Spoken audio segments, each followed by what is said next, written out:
A gathering of friends. Ito po ang tawag sa programang masasaksihan natin ngayong araw dito sa Club Filipino kung saan nga ay dadaluhan nito ni Pangulong Aquino. Magandang umaga Pilipinas. Ako po si Elena Luna at live niyo po kaming napapanood mula dito sa Club Filipino sa Green Hills sa San Juan. Binubuo po ng mahigit 500 mga bisita ang nasa loob ngayon ng Cory Aquino Kalayaan Hall na binubuo ito ng mga miyembro ng mga Liberal Party, mga leader mula sa ibang mga kinatawan ng mga civil society at iba pang organisasyon gaya ng grupo ng mga magsasaka at mga mangingisda, pati na rin mga opisyal ng local government units. Magaganap po ito sa Cory Aquino Kalayaan Hall kung saan ang programang ito ay naganap din dito ang panunumpa dati ng ina ng Pangulo na si Corazon Aquino taong 1986. Sa Cory Aquino Hall din po naganap ang pagdedeklara ni Pangulong Aquino noong September 2009 ng kanyang pagtakbo bilang Pangulo. Tunghayan na po natin ang programa sa loob ng Cory Aquino Kalayaan Hall.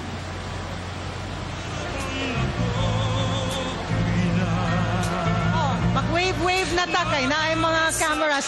Let's all wave. Mag-wave tayo sa camera kasi pinofocus na tayo. Daming camera dito eh.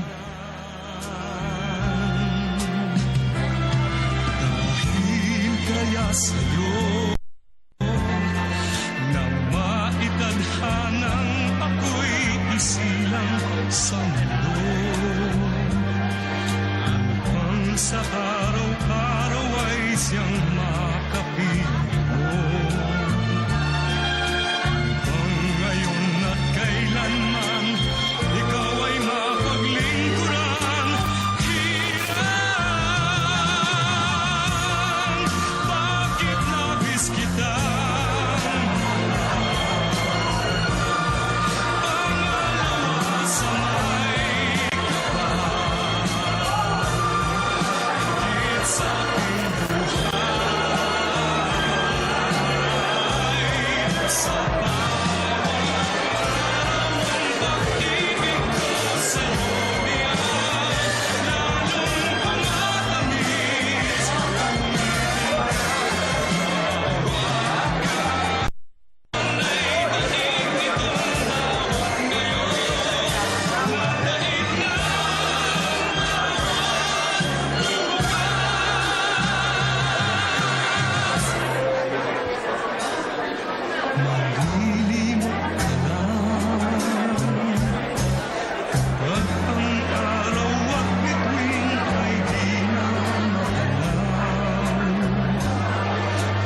announcing the arrival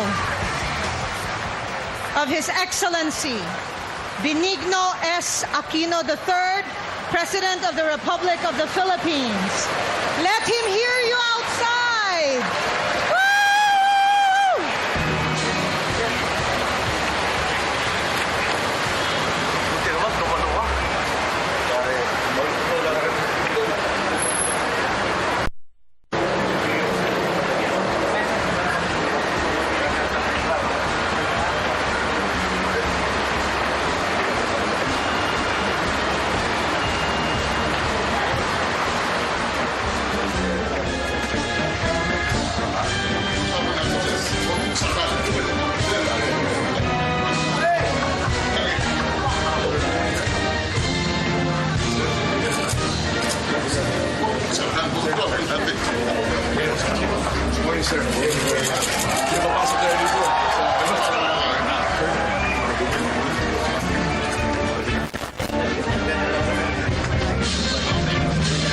Ay, sila lang dalawa nasa kwarto.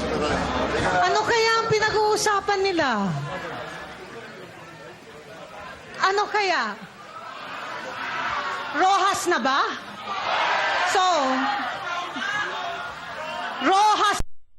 Rojas na!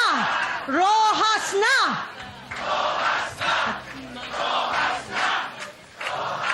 Okay, malapit na. Malapit na. Malapit pa. Kasi baka may mga sikreto muna, mga conversation, ganyan. Mga tips, no? Oo. Sabi ni Senator Bam, tips yan, tips. Tips sa saan? Tips sa kampanya or sa sa lahat ng buhay? Opo. Oo. Oo naman po. Opo. So we are going to ask you one last time, ladies and gentlemen, closest to the doors, here on the right, please kindly leave the laneway open. Thank you very much for your understanding. Music, please.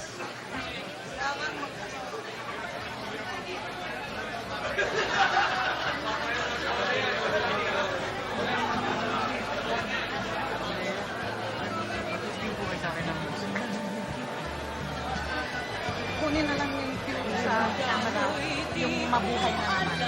Yung isa yung mabuhay. Hindi, pagpasok mo. Kailangan kita magpakailan pa man sa kaisipan. Ako'y lisangin mo na buhay ko at kaluluwa ay di na kailangan pa.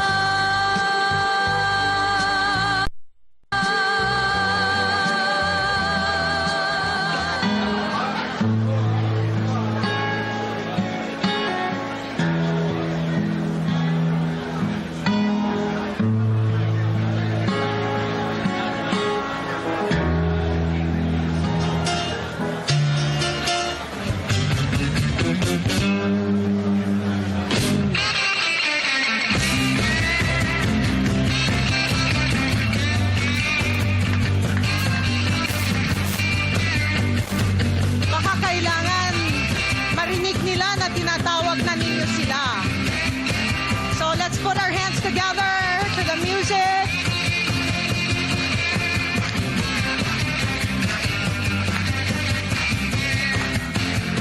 Panahon na para magsaya. Forget mo na ang problema. Pa-dance-dance para sumigla. Rock and roll hanggang umaga. Huwag ko Try tayo pang magpa-cry-cry. Type ko ay todo bigay. Kaya join na lang kayo. Let's all have a good time. Yes, you can sing. Kasi na magwala ka. Hindi pa. Let's put our hands together.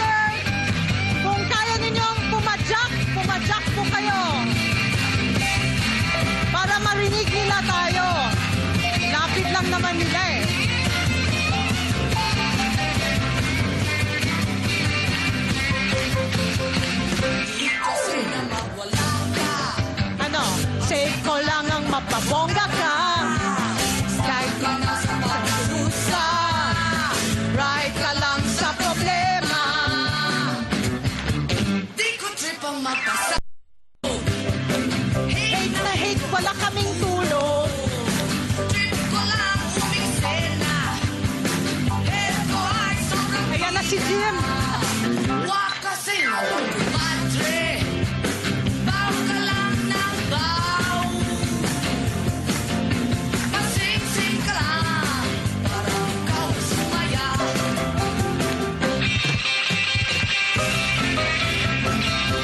Yan, the ladies in the back.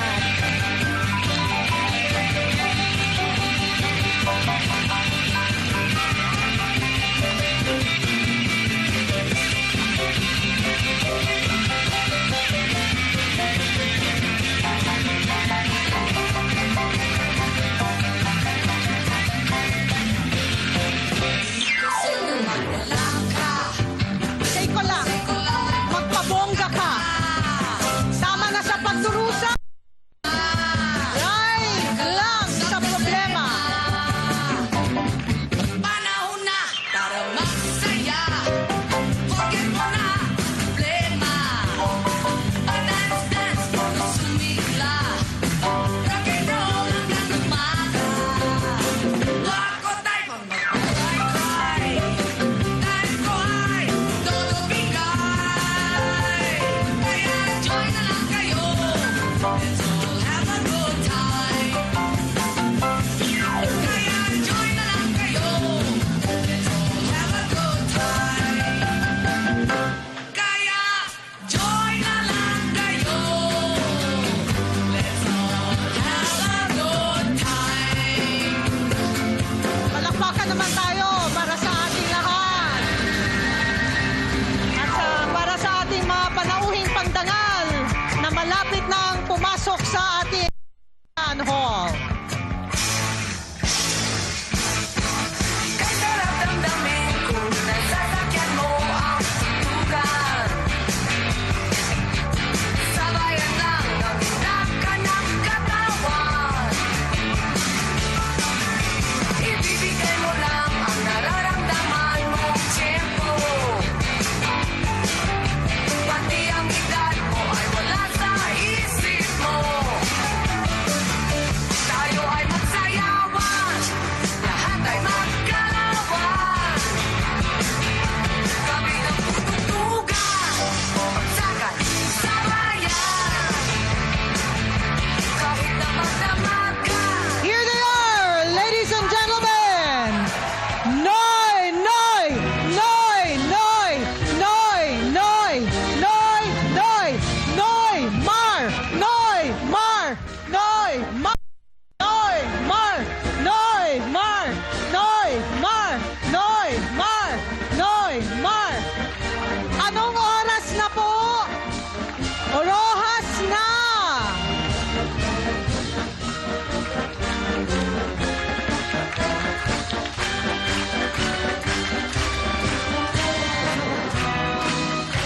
Once again, ladies and gentlemen, His Excellency Benigno S. Aquino III, President of the Republic of the Philippines.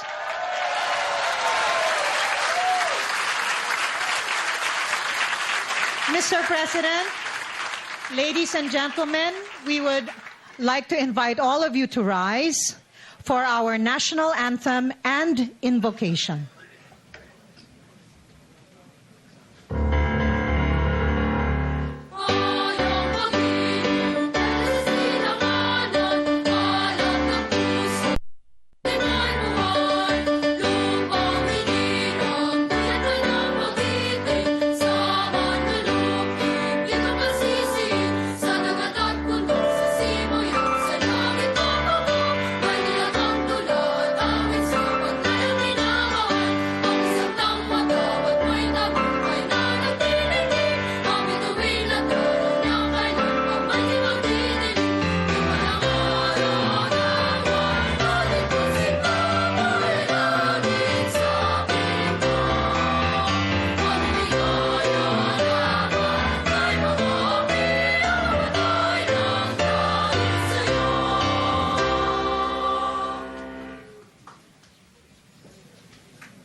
Turuan mo ako maging konsoliyo. Lumigay ng bayan sa nararapan na walang hinihintay mula sa'yo. Napakiwan ng linyari ka na, mahirap ay naranasan, ay magsumikap na, hindi umaandar ng aralin na ginawa.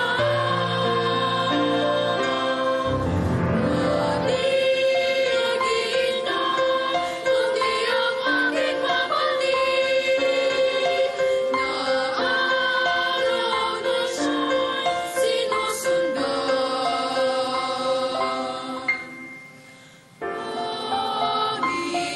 Panginoon, turuan mo ako maging bukas palad. Turuan mo akong maging konsoliyo. Namimigay ng bayan sa nararapan. Walang hinihintay mula sa'yo.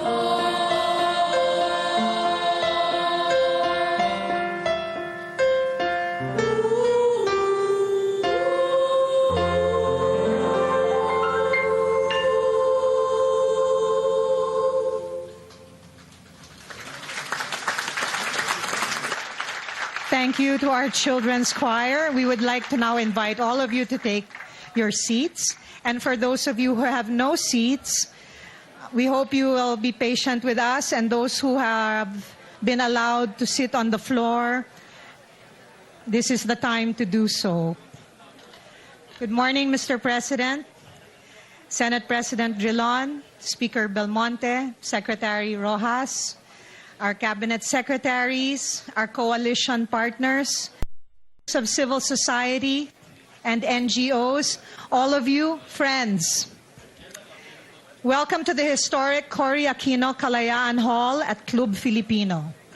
Karamihan sa atin po ay nakapunta na dito upang saksihan ang mahahalagang kaganapan na nakaimpluwensya sa kasaysayan ng ating bansa. Thank you for making the effort to join us. Dahil ngayon, muli tayong nagsama-sama, not only to witness a momentous event, but to renew friendships and alliances. Kaya ito pong event na ito ay tawag na a gathering of friends. And speaking of friendship, malayo na ang narating nating bilang magkakaibigan at partners from all walks of life with shared advocacies and dreams on what we like to call the tuwid na daan. Many of us, in fact, are that road for decades. It has by no means been an easy trek. Alam natin lahat yan. But because these shared dreams of good governance, a level playing field, and better lives for all Filipinos have kept us together, we worked hard to stay the course and have seen the fruits of our collective labors grow and ripen for picking along the way.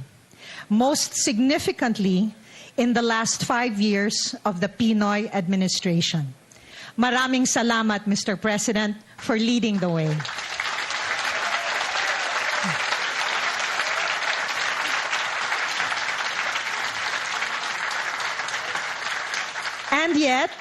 And yet, we all know that the work to achieve our goals does not stop with President Aquino's end of term. What has been achieved in the administration must be safeguarded and improved.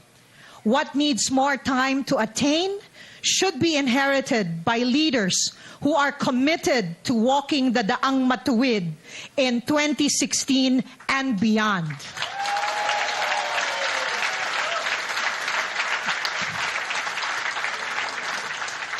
Bakit ito importante?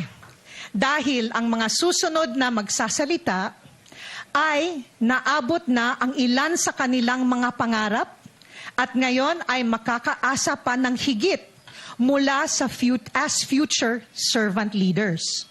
So here to introduce them to you is a young lady you already met in a video during the President's Sona.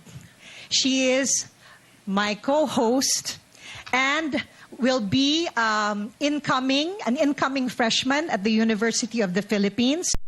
Welcome Pantawid beneficiary Aliana Terite.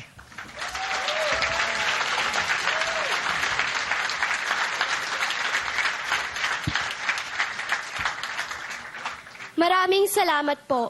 Ako po si Aliana Terite, isang 4-piece beneficiary at ngayon ay ganap ng Scholar ng Bayan sa Universidad ng Pilipinas.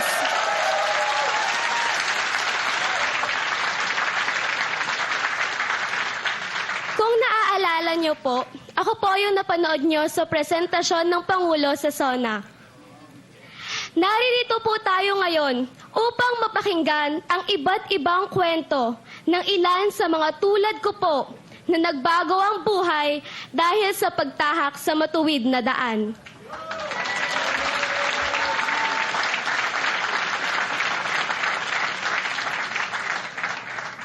Ang una pong ay si Ginoong Ramon Maranyon na dating empleyado ng gobyerno na naging OFW at ngayon ay isa ng organic farmer.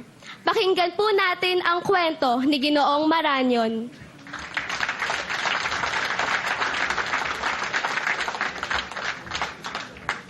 Maraming salamat, Miss Aliana.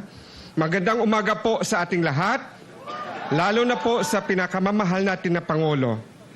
Ako po si Ramon Maranyon, at present residing in Guimaras Province. I had 17 years of government service, particularly working with the Department of Agriculture, Bureau of Plant Industry, until I became an OFW in Saudi Arabia and in the state of Qatar for a total of 10 years. Being an OFW, I bought a property in Guimaras Province, developed it, and after 7 years, I came home and tested the farming. Being a licensed agriculturist, I managed the farm, and at the same time, with your program, Mr. President, the Organic Agriculture Program of the Department of Agriculture, I submitted a research proposal, and then I got a grant. And I established an organic calamansi with honeybees, with palay, vegetables, kamote, and of course with mango trees because Guimaras is known as the home of the sweetest mango. Walang ko kontra. And Mr. President, with this assistance program, rest assured that they will be taken care of. Yung total na nakuha ko sa grant, more or less, it's 1.5 million. At yun ay aking palalaguin at yun ay magiging legal sa iyong administration. Pero may isa rin, salamat, meron po ako isang hiling sa iyo na sana po meron magpapatuloy sa iyong magandang programa dahil sa daang matuwid. Since then, Mr. President, I decided not to work abroad anymore. Instead, develop it and be a contributor and a catalyst in my micro society by giving employment and at the same time helping in the food security.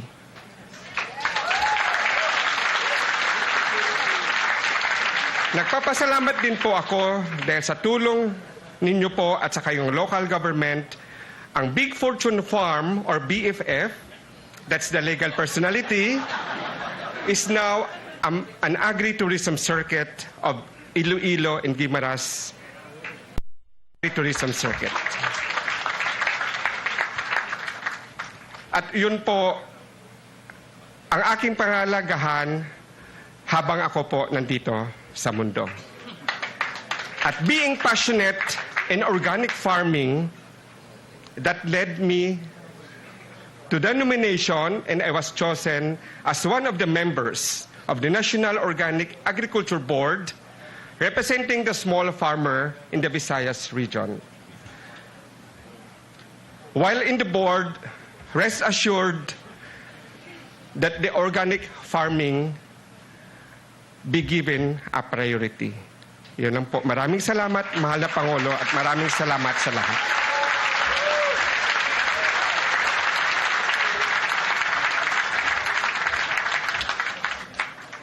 Ang susunod po ay isang BPO worker na nagsimula bilang isang call center at ngayon ay isang Assistant Vice President ng isang BPO company. Pakinggan po natin si Mr. Marvin Rodriguez.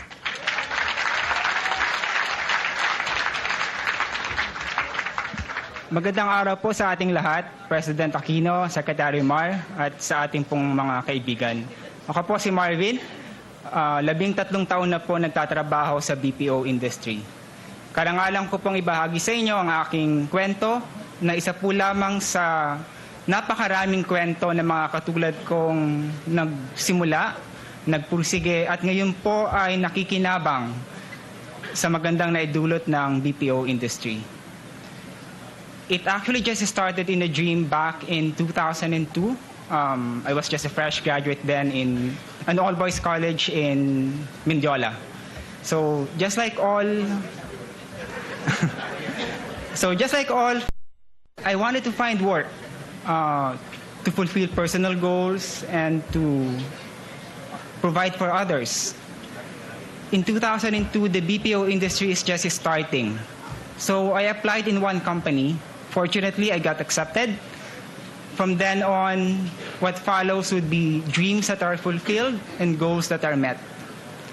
Fast forward to the present, I am now in a position in the industry where I can help others fulfill their dreams. Secretary Mar, it may have taken me 13 years to say this, so here goes. Maraming salamat po.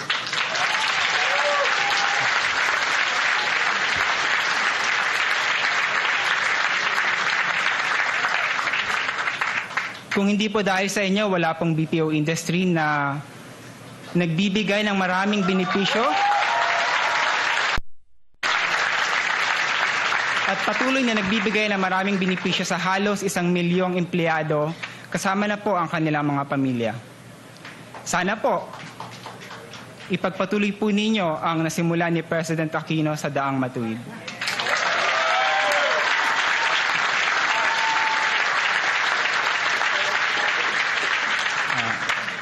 President Aquino, maraming salamat po dahil po sa nakalipas na 5 taon ng Daang Matuwid, ang BPO industry po na kinabibilangan ko ay talaga po namang lumago dahil po sa pagtitiwala ng mga investors na nagtayo ng napakaraming BPO companies pa sa buong Pilipinas, hindi lang po sa Manila. Kasama na po ang ibang probinsya, Cebu, Davao, at marami pa pong iba. Secretary Mar, sana po tuloy po ninyo ang pagtaguyod sa mga pangarap ng milyong-milyong Pilipino na patuloy na nagtitiwala sa Daang Matuwid. Mabuhay po kayo at marami pong salamat, President Aquino.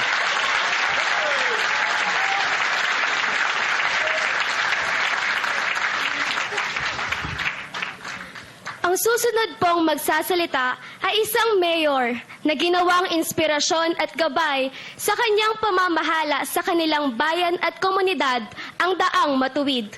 Pakinggan po natin si Mayor Romel Arnado ng Kauswagan, Lanao del Norte.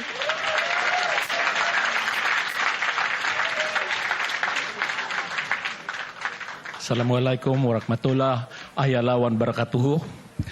Magandang umaga sa ating lahat, maayong buntag sa tanan. Sa kagalang-galang na Pangulong Noynoy Aquino, sa harap ng mga leader ng bansa at sa buong sambayan Aquino, buong tapang kong sasabihin sa inyo na ang matuwid na daan na iyong sinimulan ay nagsilbing inspirasyon di lang sa amin kundi sa buong local government unit sa Pilipinas. Dahil sa matuwid na daan, naging tulay ito sa isang pagbabago ng isang war-torn area katulad sa bayan namin sa Kauswagan, Lanao del Norte, patungo sa tunay na kapayapaan at maunlad na komunidad na nagkakaisa, Muslim at Kristiyano. Napabagsak na natin ang korupsyon mula sa itaas hanggang sa mababang hanay ng lokal na manggagawa. Sa pagpatupad natin ng mga programa, proyekto at mga reformang pangkaunlaran sa inyong sinimulan at aming ginampanan na may transparency, accountability at magandang pamamahala, puso at integridad. Nakamta namin to ang totoong tagumpay. Sa matuwid na daan, bumaba ang poverty incidence sa aming bayan sa Kauswagan from 79% to 47% sa loob lamang ng 3 taon. Tulong ito ng public-private partnership kasama ang pamahalaan, ang Assisi Development Foundation at iba pang private at lokal na partners. Ngayon, ayaw naming bumalik sa baluktot at batu-batong daan dahil nakatawid na kami sa totoo at matuwid na landas, ang matuwid na daan na iyong sinimulan. Ayaw naming maranasan ang madilim na landas na dinaanan ng aming mga kababayan. Nais naming ipagpatuloy ang matuwid na daan at tunay na patungo sa kapayapaan at kaunlaran. Kaya buong puso at tapang naming iendorso ang taong makapagpatuloy sa masaganang kinabukasan. Isang taong handang magbuhis ng buhay para sa bayan, matalino at mahusay, makatao at makabayan, at higit sa lahat, makadiyos. Ang tunay na susunod na Pangulo ng bansang Pilipinas, ang Pangulong Mar Rojas.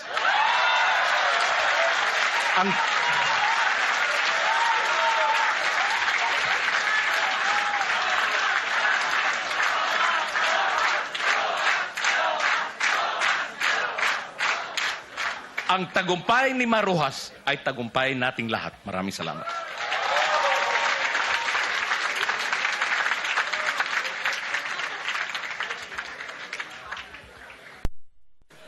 Ang kwento po ng susunod na magsasalita ay malapit sa aking puso dahil nakikita ko sa kanya ang kaparehong sitwasyon na aming nararanasan ngayon.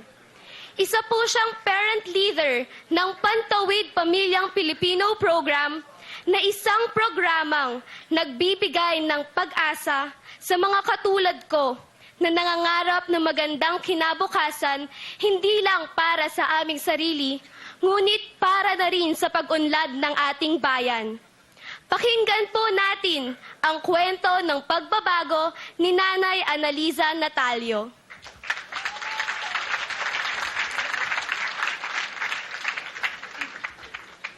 Isang magandang umaga po sa inyong lahat, sa Pangulong Presidente Aquino at sa inyo pong lahat. Ako po si Analiza Natalio, nakatira sa Marikina. Lubos po kami nagpapasalamat sa Pangulo sapagkat pinalawak niya ang programa ng Pantawid Pamilya. Tunay pong nakakatulong to sa aming mahihirap. Bilang isa sa dinaanan ng Bagyong Undoy, talaga pong walang-wala mula higaan, kainan, kagamitan, dingding, bubong. Talaga pong back to zero kami lahat. Malaking tulong po ito sa aming mahihirap. Ako po ay nakatanggap ng halagang 5,000 para po sa buong taon ng 2010. Kami po ay talagang bumangon kasama ang pagbabago ng programa sapagkat ito'y may kaakibat na kasunduan kung saan kaming lahat ay natuto. At bilang leader din po na napili sa aming lugar, unti-unti po akong nabago. Nagkaroon po ako ng confident. Ngayon po, kasi dati po ako ay nakakulong sa 4 na sulok ng aming tahanan. Mahiyain. Ngayon po, narito ako sa inyong harapan. Kaya salamat po sa programa. Dahil marami po kayong mahirap na natutulungan. Kagaya po ng aming mga anak ay regular nang nakakapasok sa paaralan sapagkat natutugunan na po ang kanilang pangangailangan. Kaya nananawagan po kami sa inyo, mahal na Pangulo, na ang piliin mong susunod na halili sa iyo ay tunay na marapat, may kakayanan at may integridad upang maisulong pa ang Pantawid Pamilya at maging institusyon na po ito. Kaya maraming salamat po. Napakarami po ninyong natutulungan. Dati po kami ay survival sa aming buhay. Ngayon po masasabi kong subsistence na kami sa pamumuhay. Kaya maraming salamat po. Mabuhay po kayo.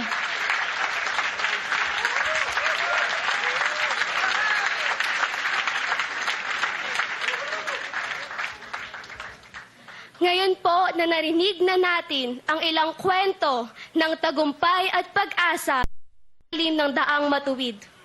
Kung mamarapatin po ng ating minamahal na Pangulong Noynoy Aquino, tawagin na po natin siya at sabay-sabay nating pakinggan ang kanyang mensahe bilang tumatayong ama ng daang matuwid.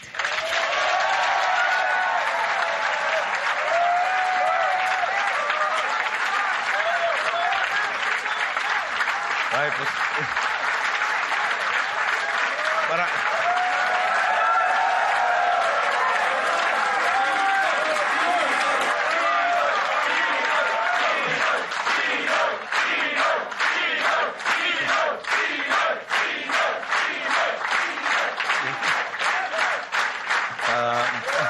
maraming salamat po. Opo tayo lahat. Senate President Frank Drilon, members of the Senate present, Speaker Feliciano Sani Belmonte Jr., members of representatives present. The man of the hour, Secretary Marojas, Executive Secretary Jojo Ochoa, members of the Cabinet present, local government officials present, leaders from our political coalitions, sectoral representatives and members of civil society organizations, of course, Tita Judy Arneta Rojas, Ms. Corina Sanchez Rojas and Paulo, fellow workers in government, mga minamahal ko pong kababayan, magandang umaga sa inyo lahat. Napaka-energized nyo, no? Binabanggit ko yung ating choir.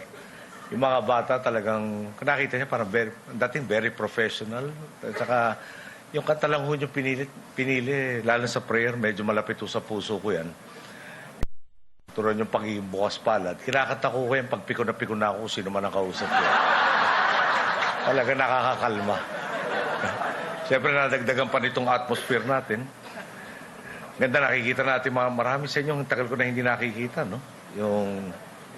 Or bihira natin nakikita. Siyempre, mga bata tulad ni Karina David. Mga mas bata tulad ni P.D. Barsaga nandiyan sa gilid. At yung mga tunay na bata tulad ni Anton. At talagang marami sa inyo lahat. No? Talagang nakasama natin lalo sa pinakamadilim na panahon ng paglalakbay. Bumalik tayo sa hall na to na talaga naging testigo sa napakaraming dinaanan natin. Noong panahon na tinatawag tayo ni Joker Arroyo, nakakasa sa Volkswagen Beetle, hanggang sa ngayon nakakasa pa rin tayo sa mga Volkswagen Beetle.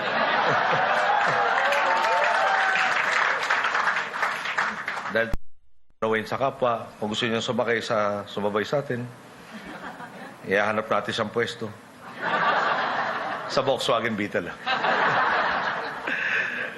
Nandito tayo sa Kalayaan Hall ng Club Filipino, isang pribadong lugar na naging bahagi ng napakaraming mahalagang pangyayari sa ating kasaysayan. Dito po, nanumpa ang aking ina upang simulan ang ating pagkakamit ng pangako ng EDSA. Sa mga matagal na natin kasama sa daang matuwid, maalala rin ninyong dito ko unang binikas, pwede na muling mangarap ang Pilipino. Ngayon naman po, nandito tayo kasama ang Partido Liberal, pati ang mga iba pang mga grupo tulad ng COMPRE, People Power Volunteers for Reform, Change Politics Movement, Urban Poor Alliance, mga party list tulad ng Akbayan,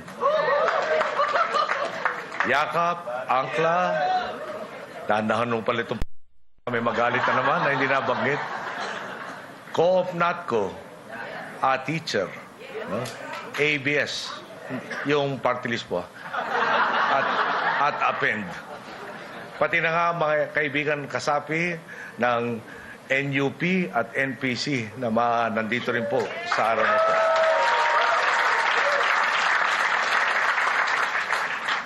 Pati yung isa sa iniidolo natin, si Mayor Hagedorn, na nandito rin. Matagal na kasama sa Trinidad. Pag marami akong binabanggit na pangalan, alam mo nyo, nung sa Sono, may mga nagsabi bakit hindi sila nabanggit eh. Kaya, hindi ko kayo mababanggit lahat, no? Dahil medyo mahaba ho to speech at kailangan natin pakinggan si Mar eh. Kaya ako humingi ng tawad ulit sa hindi nabanggit. Basta kung hindi ko kayo nabanggit kayo, nasa alaala ko kayo. Yung nabanggit ko naman, ihuli ko ng konti sa alaala. Nagtitipon-tipon tayo para pag-usapan ang susunod na kabanata sa ating pagtahak sa Daang Matuwid. Nung Lunes, iniulat ko sa inyo, talagang napakalayo na po ng ating narating. Siyempre po, may ilang tumutuligsa dito na tila ba ang dinidiin ay bakit daw hindi tayo makamove on. Ang sa akin lang po, sinusukat natin ang nalakbay ng bansa mula point A hanggang point B. Di po ba? Natural lang na ilatag natin ang buong katotohanan ng point A na siya nating pinagmulan. Nakita po ninyo, ating nakamtan. Pinatag natin ang sistema, pinapanagot natin ang mga tiwali, ibinalik ang kumpiyansa ng mundo at ang tiwala natin sa sarili at sa isa't isa. Pinilit ko nga pong pagkasyahin sa ilang oras ang mga tagumpay natin, pero sadyang napakarami. Pagbigyan sana ninyo akong magbahagi ngayon ng ilang pang testimonya. Alam po niyo yung mga video na naihatid 46 ang inabot. Ang ginamit po natin noong araw ng SONA, 15. Pero meron hong mga nakaligtaan na palagay ko napakagandang dapat ibahagi rin sa'yo. Panoorin po natin itong mga video ito. Give our farmer producers ng 3 peso incentive on top of the market mainstream price. So, let us say ang ating farmer producer ay makakaani ng 10 tonelada sa isang taon, they will get extra 30,000 peso na kita.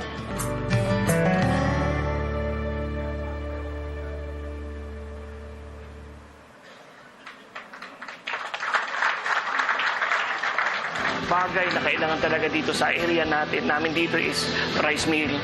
Kasi kung titingnan mo, iilan lang ang mga rice mill dito. So, magsasaka ako, may area ako. So, minsan aabutin ako ng isang buwan bago ako mapagpanil kasi yung mga areas dito, yung mga rice mill, may rupa rin sila. So, priority nila yung mga harvest nila. So, ikaw, magsasaka ka, less priority ka. Hindi lang po ninyo nakita yung programa ng gobyerno dito sa grassroots level. Ako po ay isang magsasaka at masabi ko po na ang true na nakikinabang talaga sa pundo ng gobyerno, kaming magsasaka dito lalo sa Mindanao.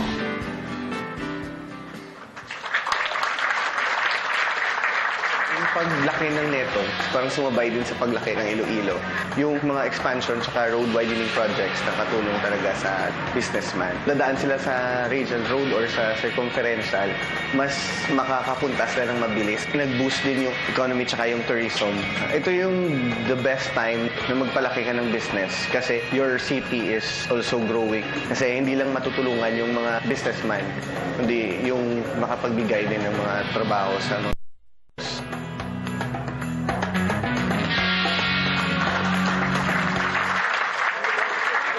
serbisyo po ng Pangulo, walang panigoy-ligoy. Nakita naman natin na hindi talaga namumulitika. Talagang inuuna ang serbisyo sa tao. Ngayon lang talaga namin naramdaman lahat ito. Hindi man na pinangalandagan ito sa media, pero ang mga proyektong ito ang sasalita para sa mahal na Pangulo.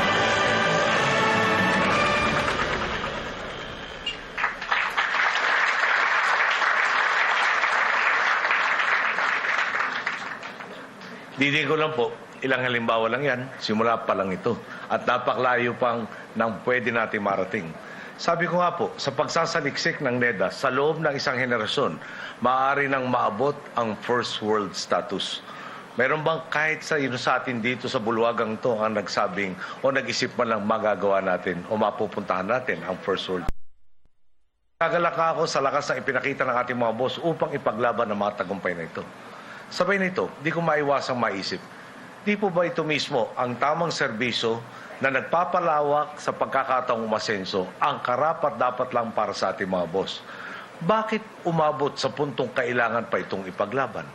Ang konklusyon po natin, lahat ng mahalagang bagay kapag hindi mo pinaglaban, kapag hindi mo inalagaan, maaaring mawala.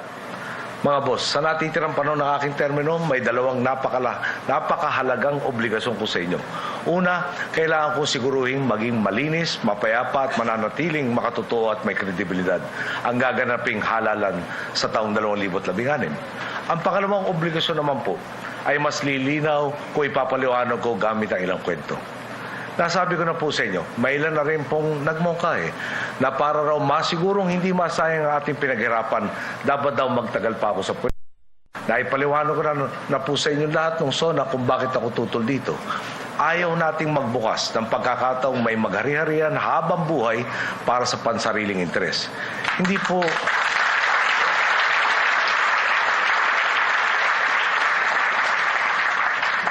po teorya ito. Kung nangyari na, hindi ba nangyari na sa kasaysayan natin. May na naman din po nagsabi, huwag na raw ako mag-endorso ng kandidato at maging friend to all na lamang. Kanina ko kasi nung sinabi ni Ginoong Maranyan na hihinga niya ako ng dagdag, napag-usapan yung mangga ng Gimaras, akala ko papasubukan niya ako ng mangga ng Gimaras. Ipagpatuloy ho pala. Hindi naman kaya tayo nandito ngayon. Palagay ko po, yung pagiging frentol, baka malamang hindi rin tama yan. Personal yung interes yun, imbis na interes ng bansa. Ang naging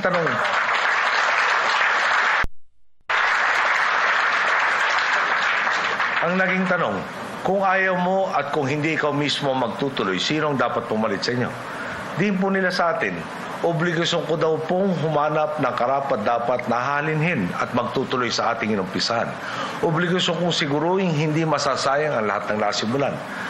Pero siyempre po, nung sinasabi ng maraming tao sa akin to, sa loob-loob ko lang po, iisa lang naman ang boto ko, gaya ng bawat Pilipino. Baka po mas tamang sabihin, lahat tayo may obligasyon dito.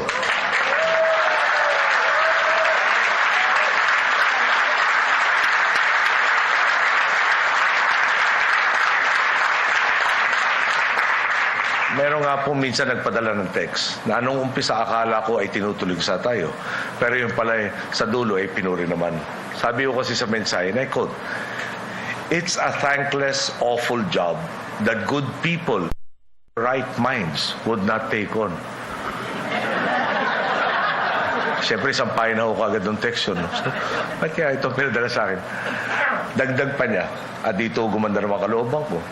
I feel so bad for him kasi pinadala to sa isang kaibigan po natin. I know he's trying so hard, just want to make him know at least one person appreciates him now. No?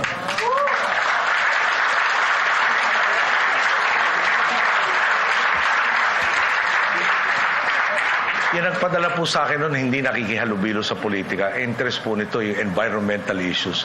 Never ko po nakilala tong tao to. Pero minabuti niyang magpadala ng mensahe yun para makarating. Sa paghahanap nga po, kinausap natin ang mga taong maaaring magpatuloy sa Daang Matuwid at ang maraming mga sektor. Kinapanayam ko ang 3 tao na sa aking pananaw ay kabalikat sa Daang Matuwid. Po sana na mga kailangan pang magsanay ay talaga po magkakaroon ng pagkakataong mainog at maunawaan ang tunay na lalim ng pagkapinuno. Sa akin pong paniniwala, itong 3, kung magkakasama-sama ay talagang matinding tambalan, doon po, sa ngayon, ay hindi pa tayo nagtatagumpay. Nagkaunawaan po kami. Mukha namang iisa ang aming hangarin, pero hindi eksaktong paraan ang nasa sa isip para maabot ito. Tiwala akong mulat din kayo. Napakalaki ng nakataya para ipaubaya sa baka sakali. Marahil may nag-isip, baka yung iba kayang ituloy ang nasimulan natin. Baka yung iba kayang panagutin ang mga tiwali. Baka yung iba maituloy ang pag-angat ng ekonomiya at mapalawak ang serbisyong panlipunan. Baka yung iba manatili sa tuwid na daan. Ang sa akin lang po, bakit tayo magpapaakit sa baka kung meron namang sigurado?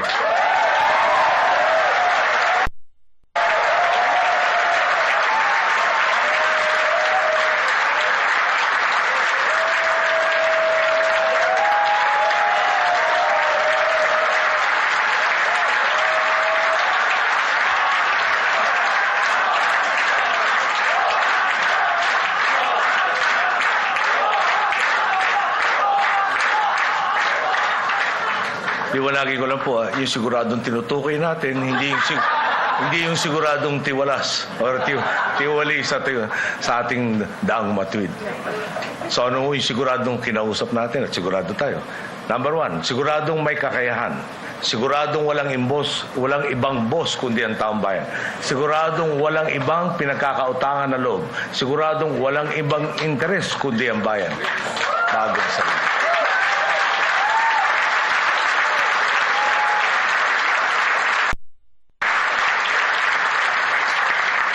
Madaling salita po, doon na po tayo sa siguradong itutuloy ang daang matuwid.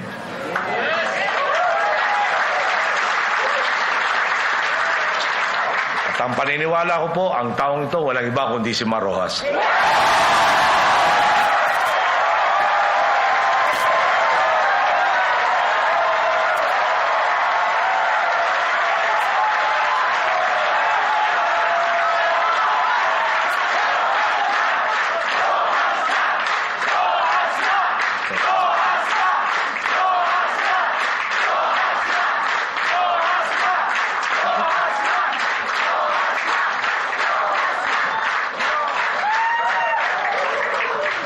Hayaan po ninyo ako magkwento tungkol kay Mar Roxas.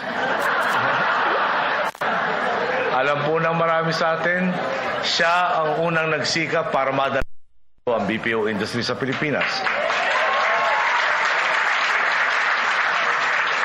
Mula sa 2,400 na empleyado noong taong 2000, lumago na ito noong taong 2014 sa isang industriya na nagkakahalagang 18.9 billion pesos. Na diretsuhan pong nag-e-empleyo ng mahigit 1 milyong katao. Sabi po ni Greg Domingo bago ako bumaba sa pwesto, 1.3 million raw po yan.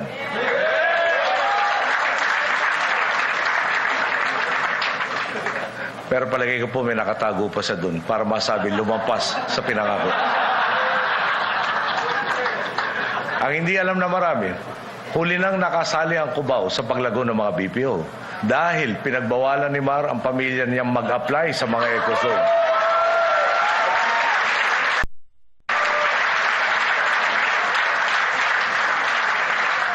Diin po natin, ang sariling pamilyang matagal ng negosyante, kinumbinsin niyang huwag makisali sa inisyatibang sinumulan niya bilang opisyal ng gobyerno.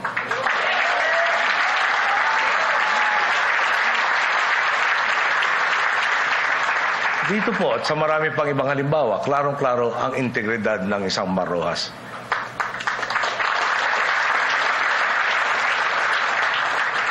Sa karanasan ko po, alam kong kahit ano ang inatas o iatas kay Mar, hindi niya iniiwan hanggat stable ang sitwasyon. Sa Zamboanga man, sa Bohol, Leyte, kahit pa maputol ang komunikasyon namin dahil kay Yolanda, alam kong in good hands ang mga gawain at hindi niya kailangang magabang pa ng utos.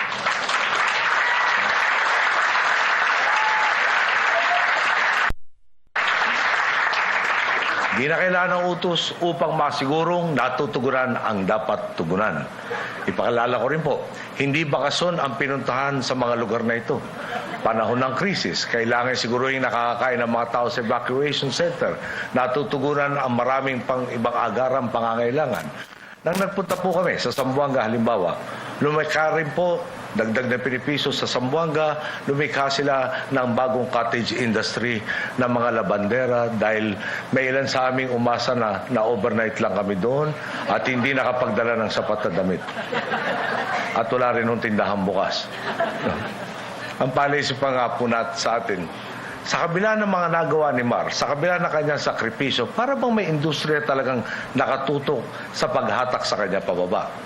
Sa Leyte, gusto lang niyang sumunod sa patakaran. Pero ito makausap niyang mas mahilig mamuli, nag-edit ng video para siraan siya. Isa pa pong halimbawa.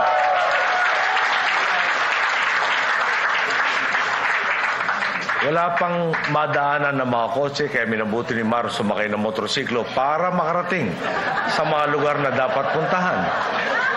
Nang nadulas, tinuliksa pa siya. napag-isip na po ako, kasama kaya sa job description ng pagiging matinong pinuno ang ganito? Napipilitin mo gumawa ng maganda, pero panay pangit ang nakikita ng kumukontra. Ang hindi alam na marami kapag gabi at natutulog ng media, si Mar mismo nagmamaneho at umiikot sa mga komunidad para tingnan kung ano pang dapat magawa.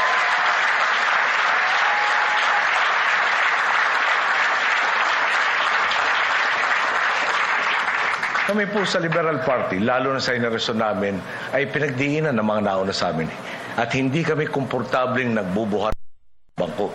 Kung mapapansin ninyo, laging tayo ang tuon namin, di gaya na ibang panay, ako ang gumawa nito at ako ang gumawa niyan. Marahil, hindi rin mulat ang maraming tao sa mga nagawa at tunay na pagkatao ni Mar.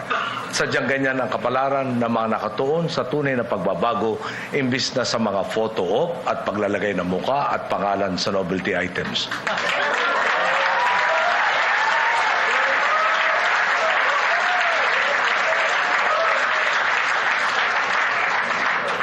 Ang sa akin po, ang mga magagandang nagawa ay totoong nangyari maski hindi bandera ito.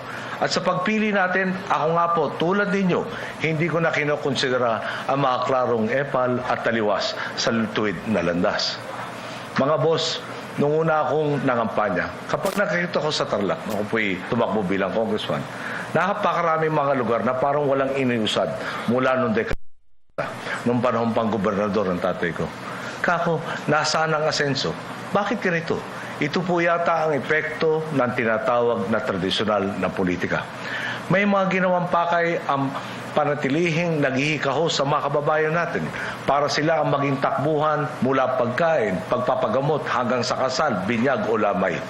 Ito naman po ang utang na loob na sisingilin nila pagdating ng halalan upang ipagpatuloy ang paghihirap ng nakakarami at pagyaman ng kakaunti. Kaya nga po, sa susunod na eleksyon, sino ba ang dapat suportan? Yung po bang magpapatuloy ng daang matuwid at babali sa sistemang padrino o yung naghahanap ng paraang bumalik tayo sa siklo ng korupsyon at kahirapan? Suriin po natin ang mga nagawa ng kandidato. Mas maganda pa nga po kung mahaba-haba ang karanasang basihan ng pagsusuri dahil doon natin makikita ang maraming ebidensya ng pagiging mahusay niya kabalikat sa daang matuwid. Malinaw po kung sino sa mga pagpipilian ang tunay at karapat-dapat nating magiging susunod na pinuno. At kung mababa man ang kanyang mga numero sa ngayon, ibig sabihin kailangan pa nating pag-usayan ang pagpapakilala sa kanya.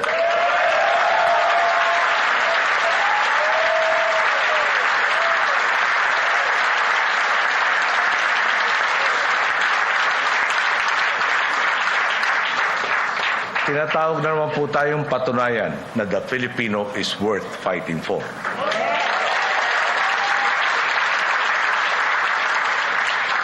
Alam po nating lahat, ang tunay na mahalaga kailangan paghirapan, kailangan ipaglaban. Mga boss, idinudulog ko po sa inyo ngayon. Sa akin pong opinyon, ang nagpakita na ng gilas at ng integridad, ang hinog at handang-handang magpatuloy walang iba kundi si Mar Roxas. Magandang araw po. Maraming salamat po.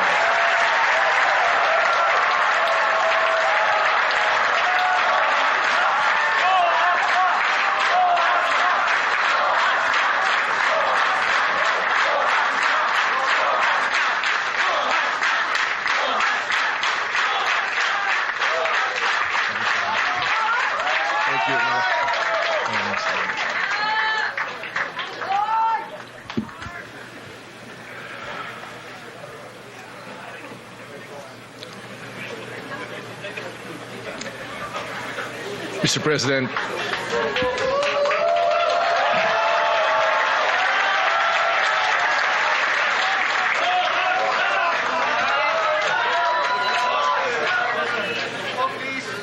Mr. President, mga sa ating paglalakbay sa landas ng daang matuwid,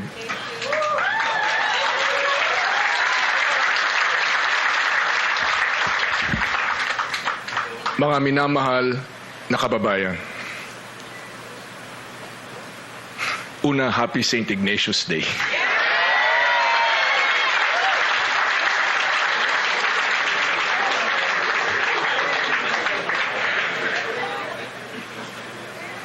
Maraming ginigising na alaala itong Club Filipino.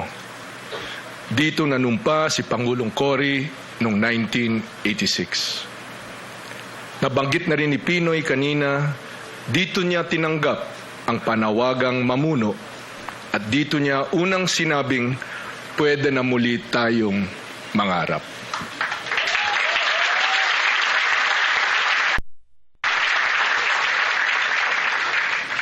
Dito ko rin unang sinabi ang mga salitang bayan bago ang sarili.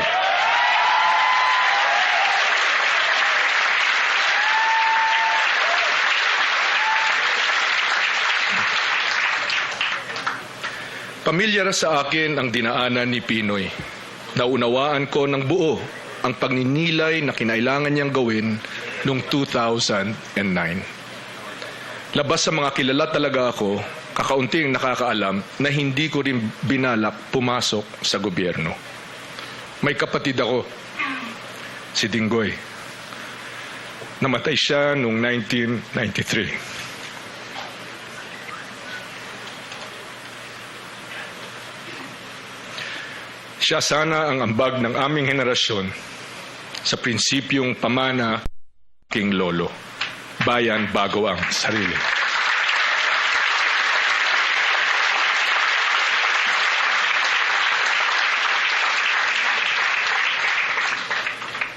Kakambal na ng dugo namin ang kaisipang ito.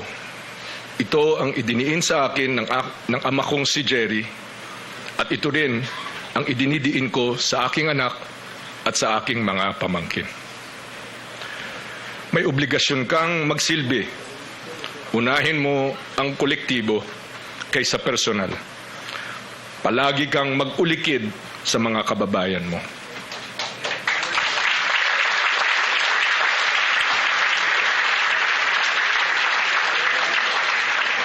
Ilonggo yun, Bisaya iyon. Wala akong mahanap na katumbas na kasama ang damdamin.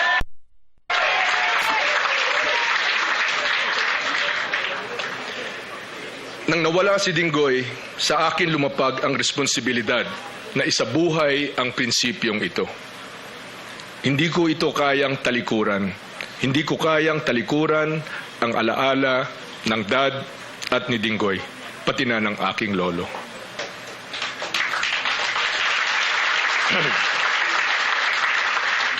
Tungkulin ko ito kahit alam kong magbabago ang buhay ko at kakailanganin kong lumabas sa nakasanayan ko.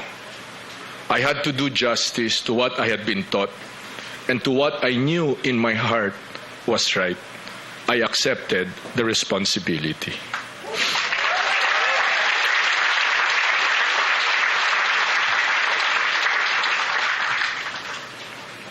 Doon nagsimula ang buhay ko bilang yan. Sa maraming taon sa serbisyo, namulat ako sa mga hamon, sa requirements, sa tama at makatarungang diskarte at pagpaplano para masigurong aabot sa taong bayan ang nararapat na serbisyo. Kasama dito ang pagpapasa ng makabuluhang batas, ang pagpapatibay ng ugnayan sa pribadong sektor, ang pagbuo ng konsensus na patas, kung saan tanging taong bayan lang ang panalo. Sa pagiging lingkod bayan, ang pinakamahalagang natutunan ko sa pagpunta ko sa iba't ibang mga lalawigan at sa pakikipag-usap ko sa mga kapwa nating Pilipino, magsasaka man o informal settler, nagtatrabaho sa call center o ordinaryong mamamayan. Binibigkis tayo ng ating mga pangarap. Hindi iba ang pangarap ko sa pangarap ng bawat Pilipino. I wish for the Filipino people only what I would wish for myself. After all, who are we if not our dreams? Sino ba naman ang hindi nangangarap ng buhay na maginhawa at may dignidad? Na kapag nagutom ka, may isusubo ka. Kapag nagsikap ka, aasenso ka. Kapag may gusto ka o pinangarap ka, hindi mo kailangan ibenta ang dangal mo dahil may trabaho ka. dahil may naipon ka, dahil may reasonabling paraan para makamit ito. Kapag naglakad ka sa kalye, hindi mo kailangan mangamba. Kapag nagkasakit o tinamaan ng sakuna, may darating na suporta. Kapag maling nangyari sa iyo, makakaasa ka sa sistemang may hustisya, makukulong ang nagkasala. Sino ba naman ang hindi nangarap na hawakan ang sariling kapalaran? Alam nating lahat at nakita na natin itong nakaraang mga taon, ang mga pangarap na ito ay kayang maabot. Kailangan lang ang isang gobyernong nakatutok sa kapakanan ng taong bayan at tumututoo sa sinumpaang tungkulin nito. Gobyernong mabilis, maliksi at agarang nakakaresponde sa pangangailangan natin. Profesional, hindi transaksyonal. Walang bara-bara, walang patsamba, kundi sistematikong pagtupad sa mga pangarap natin. Isang gobyerno ang tanging pinaglilingkuran ay ang ating mga boss na nagbigay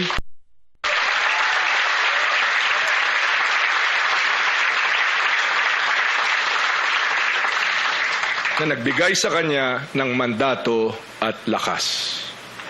Ito ang nasimulan natin sa daang matuwid. Pinoy allowed us to imagine again what the Filipino is capable of.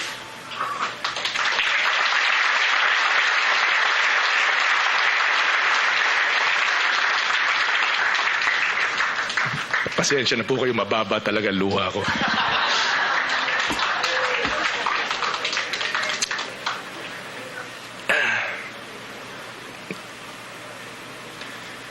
Malakas tayo, kayang lumaban sa bala, sa diktador, sa pang-aapi.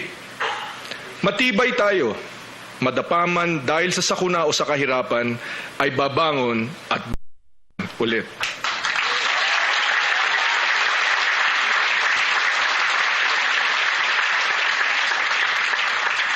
Mabuti ang Pilipino. Kahit minsan nagsisiksikan o kinakapos na tayo, kaya nating buksan ang loob sa kapwa at sa buong mundo. Kaya nating sabihin, halika, magtungo ka dito. Paghatian natin kung ano ang meron kami. Ituturing ka naming kapatid. We are a serious people who are serious with our dreams, who have had a taste of what serious, selfless leadership can achieve.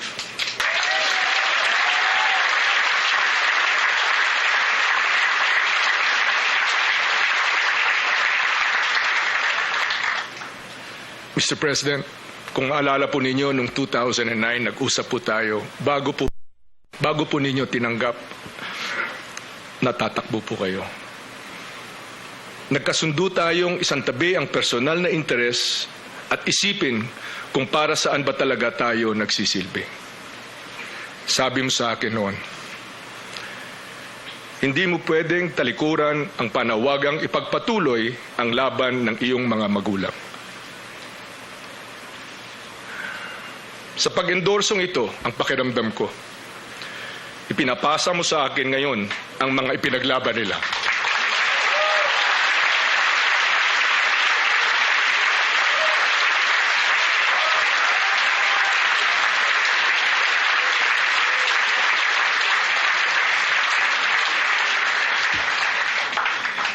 Natatawa na lang ako sa sarili ko dahil talagang naluluha ako eh. Malaking karangalan po yun para sa akin, Mr. President.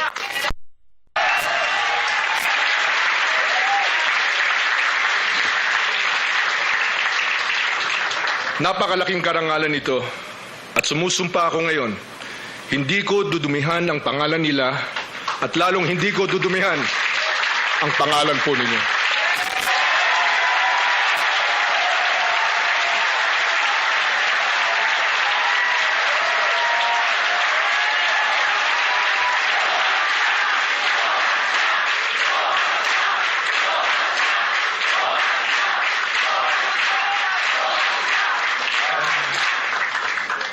Sa pag-endorsong ito, ipinapasa mo rin ang pangarap at lakas ng bawat isa sa 100 milyong Pilipino.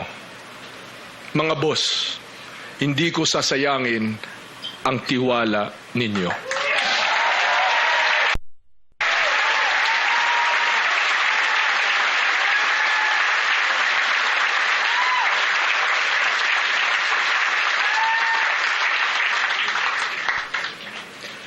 I owe the Filipino as much, and I owe as much to you, Mr. President. I have never met a president who sacrificed so much for the country.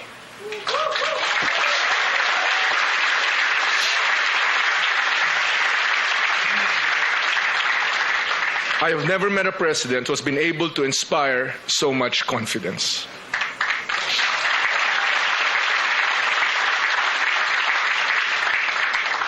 Namuno po kayo sa pagsasabuhay ng mga paniniwala natin. Pinakita mo kung ano ang kaya nating marating gamit ang political will, ang paninindigan, ang pagkapit sa tama kahit gaano kalakas ang kalaban.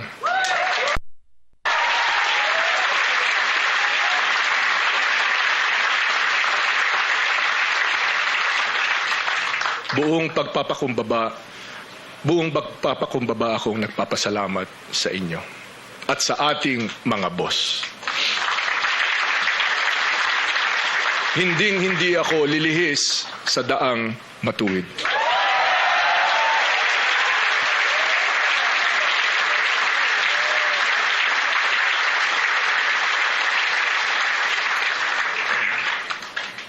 Ibubuhos ko ang lahat.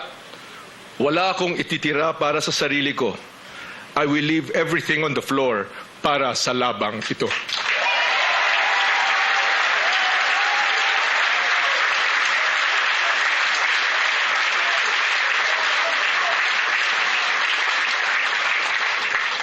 Naniniwala ako, hindi lang sa akin o kay Pinoy. Ang daang matuwid ay tungkol sa mga pangarap ng bawat Pilipino. Sabi nga ng Pangulo, it is worth fighting for.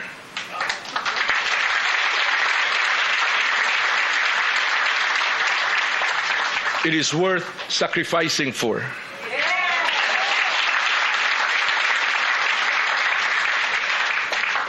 And dying for if need be.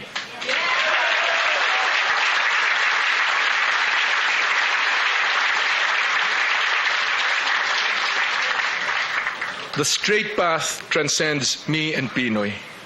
It is a Filipino ideal that has been there long before we were born and will remain long after we are gone.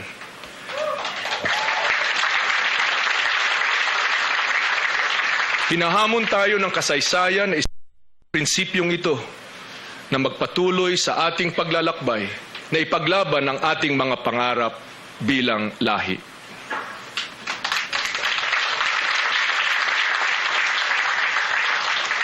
Mr. President, nung Lunes sa SONA, sabi mo, simula pa lang ito, simula pa lang ang dakilang kwento ng sambayanang Pilipino. Ngayon, buong katapatan, buong loob at buong paninindigan kong tinatanggap ang tawag ng daang matuwid.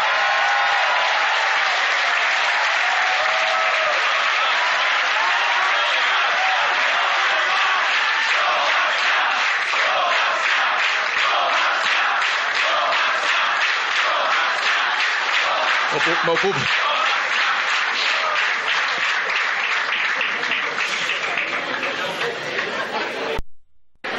Tulad ng nasabi po ninyo, Ginong Pangulo, simula pa lang ito. Laban pa rin tayo.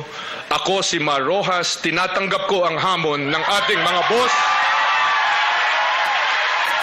Itutuloy, palalawakin at ipaglalaban ang daang matuwid. Maraming salamat. Naway, pagluto tayo ng mahal sa atin.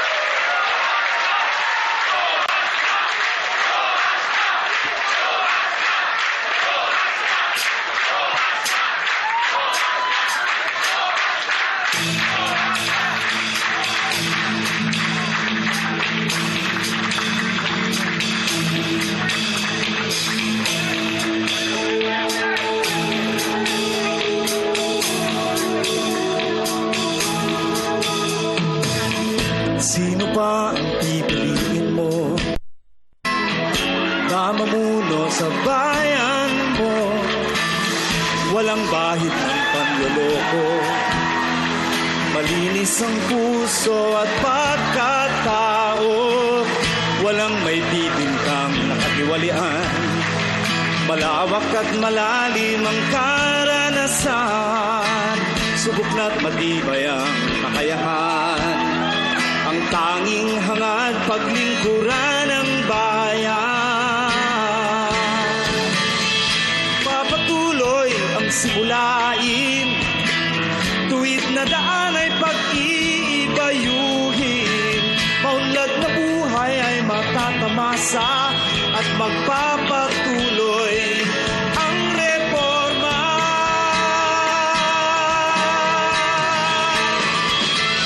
Dapat ang Pangulo marangal, dapat ang Pangulo marunong, dapat ang Pangulo marespeto, may malasakit sa mga maralita.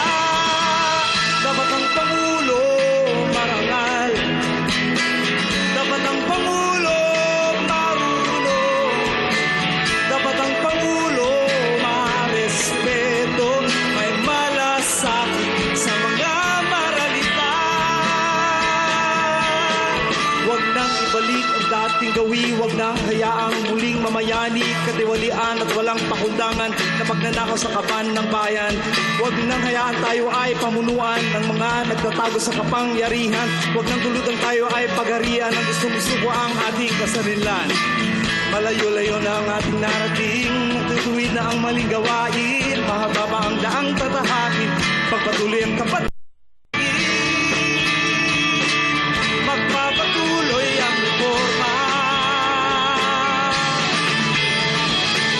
Dapat ang Pangulo marangal, dapat ang Pangulo marunong, dapat ang Pangulo marespeto, may malasakit sa mga maralita.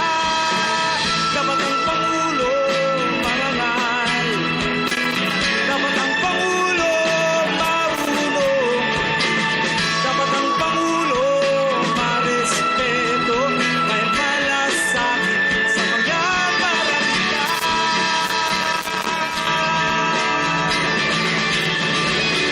Dapat ang Pangulo marangal, dapat ang Pangulo marunong, dapat ang Pangulo marespeto, may malasakit sa mga maralita. Dapat ang Pangulo marangal. Kaibigan, ang formal at opisyal na pag-endorso ni Pangulong Aquino kay DILG Secretary Mar Rojas bilang kandidato ng Liberal Party sa 2016 national elections. Sa speech po kanina ng Pangulo ay sinabi niya na si Secretary Mar Rojas ay may kakayanan, wala daw siyang ibang boss, at wala din daw siyang pinagkakautangan ng loob. Sinabi din ng Pangulo na si Mar Rojas ay walang ibang interes kundi ang bayan. Kaya daw doon na sa sigurado na magtutuloy ng matuwid na daan. Kanina rin sa speech ng Pangulo ay sinabi niya na malinaw daw na si Mar Rojas ay merong pinakitang gilas at hinog na siya para pangunahan ang bansa at ipagpatuloy ang nasimulang reforma sa tuwid na daan. Sa kanya namang acceptance speech kanina ay sinabi ng kalihim ni Secretary Mar Rojas na isang malaking karangalan ang i-endorso ni Pangulong Aquino at ito raw ay hindi niya sasayangin lalong-lalo na ang tiwala ng mga boss sa kanya. Kanina rin ay sinabi niya na tinatanggap niya ang hamon ng mga boss at ipagpapatuloy niya ang laban sa daang matuwid. At yan po ang ating special coverage mula dito sa Club Filipino sa Green Hills, San Juan para sa Telebisyon ng Bayan. Ako si Elena Luna. Magandang hapon po.